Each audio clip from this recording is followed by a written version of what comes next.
Depuis la fin de la Seconde Guerre mondiale, la plupart des États, essentiellement en Europe, ont mis sur pied des protections collectives, de la solidarité collective pour éviter des risques sociaux.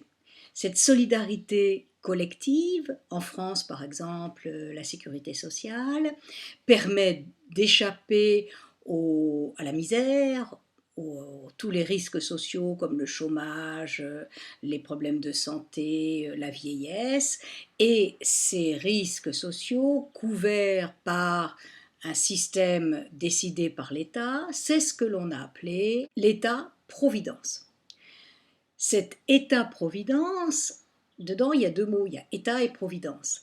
L'État, parce que c'est lui qui va gérer le système, et il va le gérer non plus comme c'était le cas avant au XIXe siècle, c'était la famille qui gérait les risques sociaux, c'était à la rigueur l'Église par la charité. Bon, maintenant c'est l'État, autrement dit, il y a des droits sociaux. Ça n'est plus la charité qui est exercée, ce sont des droits sociaux qui sont donnés et qui évidemment entraînent des devoirs sociaux. Et dans Providence, il y a l'idée d'une protection supérieure, et cette protection supérieure, eh bien, c'est celle donc de l'État. Ces États-providence se sont développés pendant toute la période des Trente Glorieuses, mais depuis les années 80, ils sont remis en cause pour plusieurs raisons que nous verrons. Nous allons d'abord étudier les différentes logiques de la protection sociale. Tout d'abord, le modèle universaliste, qui est une logique d'assistance, puis le modèle d'assurance de type corporatiste, et enfin la logique libérale, qui est un modèle résiduel. Pour terminer, nous verrons la logique du système français. Le premier modèle d'État-providence a été construit en Angleterre. Et c'est le rapport de Lord Beveridge qui a permis de construire le premier welfare state, c'est-à-dire État-providence. Dans le cas du modèle beveridgien, c'est un modèle universaliste, c'est-à-dire que absolument tout le monde a droit à cette assurance, quels que soient les revenus, quelle que soit la situation professionnelle et autres. Et ce système tend même à décider que si le revenu est trop élevé, à la rigueur, on doit pouvoir payer un petit peu. Donc en fait, c'est totalement universel et dans ce système, les médecins sont des fonctionnaires d'État et les prestations dépendent des besoins et non pas du tout des revenus. Le second modèle, c'est le modèle bismarckien. Bismarck a mis en effet sur pied, en Allemagne, à la fin du XIXe siècle, un système qui est un système plus d'assurance.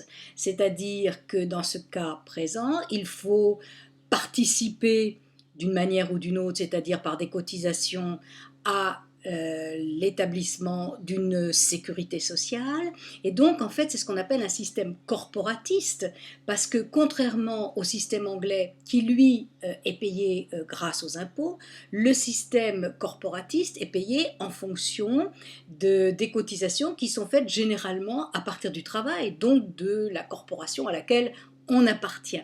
Et ce système est donc purement un système d'assurance. Autrement dit, si l'on cotise beaucoup, bien on reçoit beaucoup de prestations.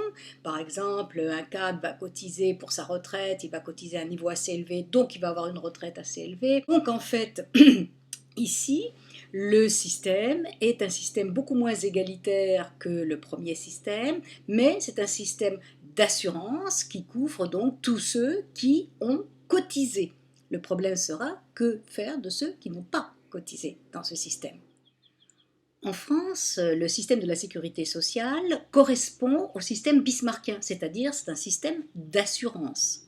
Mais en France, on a aussi un système de type beveridgien, puisque d'un autre côté, l'État, à travers les impôts, va distribuer des allocations, non pas universelles, mais en fonction des ressources. Donc c'est une sorte de complément au système bismarckien. Tous ceux qui, pour toutes sortes de raisons, ne participent pas aux cotisations et donc n'auraient pas droit à des prestations, sont couverts par l'État qui, dans ce cas-là, donne des prestations en fonction des revenus. Par exemple, la couverture maladie universelle correspond à cette deuxième logique, puisque ce sont tous ceux qui n'ont pas cotisé qui, français ou étrangers, peuvent avoir droit à cette CMU et donc ainsi être soignés. De la même manière, ceux qui n'ont pas participé aux cotisations sociales pour la retraite peuvent recevoir un minimum vieillesse. Donc on voit bien qu'il y a un effort pour compenser les problèmes que poserait un système purement bismarckien. Autre caractéristique du système français, les différentes caisses, par exemple l'UNEDIC pour le chômage ou la caisse de famille vieillesse ou la caisse de la sécurité sociale sont gérées indépendamment donc directement de l'État parce qu'ils sont gérés de manière paritaire, c'est-à-dire que ce sont les syndicats de patrons et les syndicats d'ouvriers qui gèrent ces différentes caisses. Donc il y a deux budgets différents, le budget de l'État, c'est une chose, avec la partie assistance, et puis un système tout à fait à part, qui est le système d'assurance, qui est géré de manière paritaire par les syndicats des salariés et des patrons. Il existe un troisième et dernier modèle d'État-providence, c'est ce qu'on pourrait appeler l'État-providence libéral. C'est un État-providence résiduel, c'est-à-dire minimum. Cet État-providence minimum, c'est par exemple celui qui existe aux États-Unis. Le Medicare va aider les personnes qui ont plus de 65 ans, parce qu'en général, tout simplement, les assurances refusent de les assurer parce qu'ils coûteraient beaucoup plus cher qu'ils ne rapporteraient. Et puis, le Medicaid, qui aide les familles les plus défavorisées, qui, soit parce qu'elles n'ont pas de travail, donc pas d'assurance, soit parce que de toute manière, elles ont un revenu extrêmement faible, ne pourraient pas se payer le moindre séjour en hôpital. Cela, c'est vraiment l'État-providence minimum, avec un État minimum.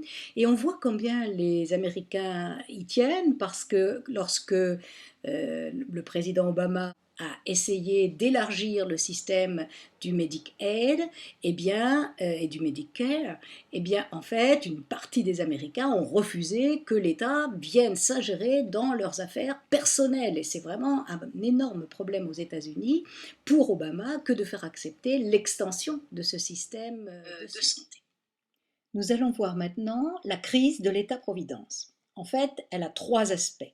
Le premier, c'est une crise financière, puis on peut parler de crise d'efficacité, et enfin d'une crise de légitimité.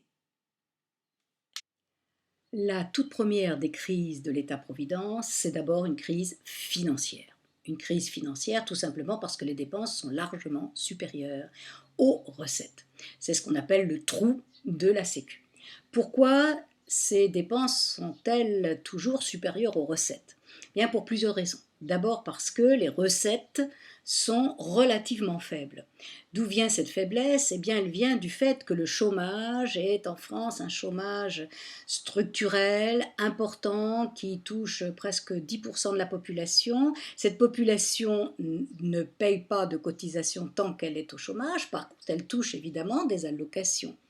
D'un autre côté, en France, il est très difficile, et c'est le deuxième point, pour les seniors de travailler. Après 50 ans, le travail est très difficile à trouver. Or, on est censé travailler jusqu'à 62 ans.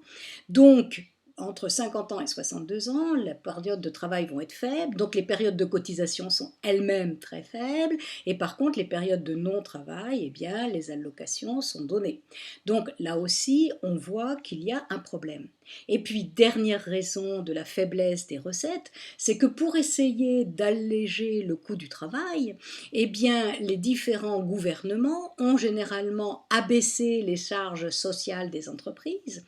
Qu'est-ce que ça veut dire? Ça veut dire qu'elles les ont autorisées à ne pas payer de cotisations dans un certain nombre de cas. Par exemple, quand on emploie des jeunes qui n'ont pas beaucoup de diplômes, quand on emploie des seniors, quand on emploie des personnes handicapées, etc. C'est-à-dire que dans ces cas-là, on ne paye pas de cotisations et donc ce sont des cotisations en moins pour la Sécu. Plus on essaye de réduire le coût du travail, plus on alourdit le trou de la Sécu.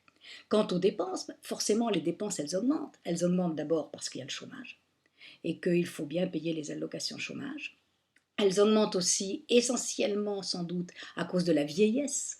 En effet, les personnes âgées ont beaucoup plus de problèmes de santé et de graves problèmes de santé qui coûtent cher, donc qui vont donner des dépenses importantes. Le poids des personnes âgées pèse aussi évidemment au niveau des retraites. Nous savons combien c'est un énorme problème, qu'il y a eu plusieurs lois qui ont été faites, qu'on a rallongé la durée de cotisation pour pouvoir bénéficier d'une retraite entière. Et là, c'est évidemment un énorme poids parce que l'on sait que les retraités vont devenir de plus en plus nombreux étant donné le vieillissement de la population et qu'il va falloir trouver un système qui permette de garantir au moins le maximum les retraites qui sont chez nous des retraites par répartition, c'est-à-dire que ces retraites sont payées par les actifs aux personnes qui ne sont plus actives, donc qui sont à la retraite, et non pas par capitalisation, comme c'est le cas dans beaucoup de pays où chacun se fait son petit capital pour sa retraite. Ce n'est pas le cas chez nous, et donc en fait, il faut que les actifs payent pour les retraités, puisque les retraités ont payé du temps où ils étaient actifs pour les retraités de l'époque. Donc, il y a là un poids important qui est d'autant plus important que le vieillissement de la population s'accélère. Heureusement encore, en France, le taux de natalité est important, donc l'accélération du vieillissement est moins fort que dans certains pays. On peut dire aussi que ces dépenses ne sont pas toujours très bien régulées.